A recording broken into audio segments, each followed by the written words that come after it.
इस वीडियो में ना देखो हम आज जानेंगे मैथमेटिकल ऑपरेशंस के बारे में, है ना। क्योंकि हम जो इफ कंडीशंस में तो मैथमेटिकल ऑपरेशंस यूज़ करेंगे ना, है ना, तो हम उसी में थोड़ा बहुत जानते हैं और फिर अगले सेशन में हम क्या करेंगे, उसे मतलब एक लेवल पे ले जाएंगे, यानी कि फिर हम उसे देखेंगे, है ना, स्क्रिप्ट में देखेंगे। तो ये वीडियो थोड़ी मतलब ज़्यादा नहीं, थोड़ी सी लंबी होने वाली है, थोड़ी सी भी नहीं, ऐसा मैं तो कहने वाला शॉर्ट होने वाली है, 2-3 मिनट की मैक्सिमम वीडियो रहने वाली है ना। तो चलते हैं अगर नेक्स्ट स्लाइड में। मैथमेटिकल ऑपरेशंस को समझने के लिए इसमें क्या है, इसमें कई ऑपरेशंस हैं। जैसे कि हमारा जो ये रहेगा E Q hyphen E Q, यानी कि इक्वल टू, यानी कि equal to 5, equal to 4, equal to 3, equal to 16, equal to 17। अब हमारा था हाइफन एन ई, यानी कि नॉट इक्वल टू, यानी कि वो उसके बराबर नहीं है। जैसे not equal to 10, not equal to 12, not equal to 13, या not equal to this text, या not equal to fail save, blah blah blah. अगला प्रोग्राम क्या कहते हैं, अंडरस्कोर जीटी।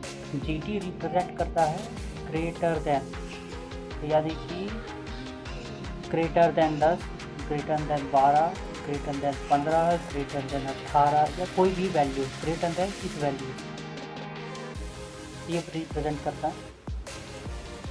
अगला है हमारा हाइफन एल टी, यानी कि लेस देन, यानी कि अगर कोई है ग्रेटर देन तो लेस देन भी तो होगा ना, कि अगर तुमने वो बना दिया है तो उसका क्या होगा, लेस देन भी तो होगा। Less than 10, less than 15, less than 18, less than ये टेक्स्ट हो गया, मतलब एक न्यूमेरिकल वैल्यू मैं समझा रहा हूँ कि ये लेस देन कैसे काम करेगा। अगला है फिर जी ई अंडरस्कोर, मतलब हाइफन जी ई, ग्रेटर देन और इक्वल टू, यानी कि वो कह रहे हैं कि या तो ये ग्रेटर देन होगा या तो ये इक्वल टू होगा, है ना। यानी कि मतलब कि दोनों में से कोई एक कंडीशन होगी, या तो ग्रेटर देन या तो इक्वल। इसका मतलब क्या होगा, या तो वो ग्रेटर देन हो गया या तो वो इक्वल टू हो गया। यानी कि जैसे मैं ले लिया कि वैल्यू क्या रहेगी, या तो ग्रेटर देन 10 रहेगी या तो इक्वल टू 10 रहेगी। ये दे दिया, लेकिन क्या होगा कि इससे कम 10 से कम नहीं होनी चाहिए, कि ग्रेटर देन 10 रहेगी या इक्वल टू 10 रहेगी, लेकिन 10 से कम नहीं होना चाहिए।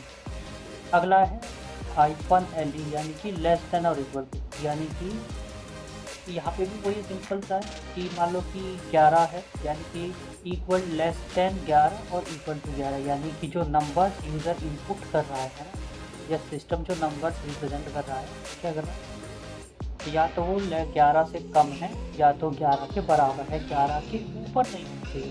अगर वो ऊपर होता है तो फिर यहाँ पे ये फेल हो जाएगा। सिंपल सा यहाँ पे ये पूरा फेल हो जाएगा। थोड़ा इसे ना एक काम करते हैं, एक एग्जाम्पल से मैं तुम्हें समझाता हूँ। देखो मैं तुम्हें कंडीशन लिखी, इफ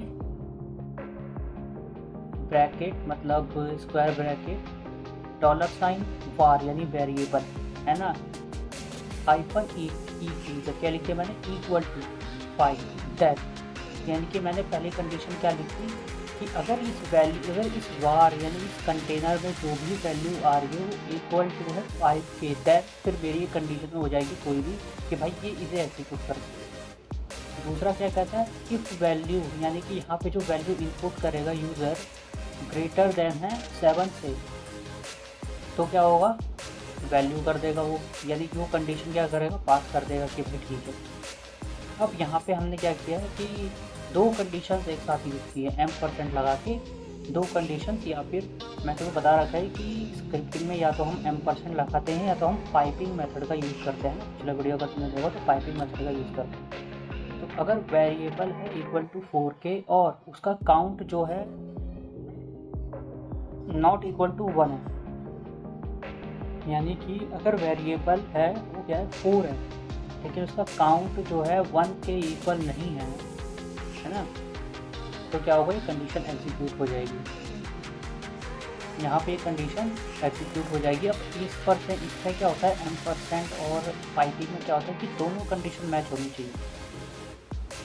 अगर दोनों कंडीशन मैच नहीं हो रही है तो भैया वो तो फेल हो जाएगा। जैसे मान लो तुमने इसमें लिख दिया वेरिएबल इक्वल टू 4, है ना, इक्वल टू 4, यानी तुमने क्या दे दिया, 2 और 2 + 2 दे दिया यहाँ पे, मान लो, है ना, 2+2 दे दिया कि वो मैथमेटिकल सेट में 2+2 दे दिया, वो हो तो गया पूरा, लेकिन काउंट कितने हो गए, 2 हो गए ना, काउंट तो 2 हो गए ना।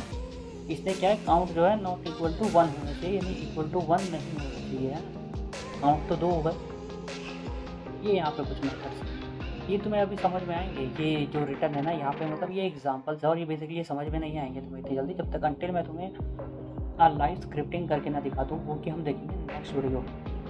ओके, सो आई होप ये वीडियो तुम्हें पसंद आई हो, और है ना, तो मिलते हैं नेक्स्ट वीडियो में।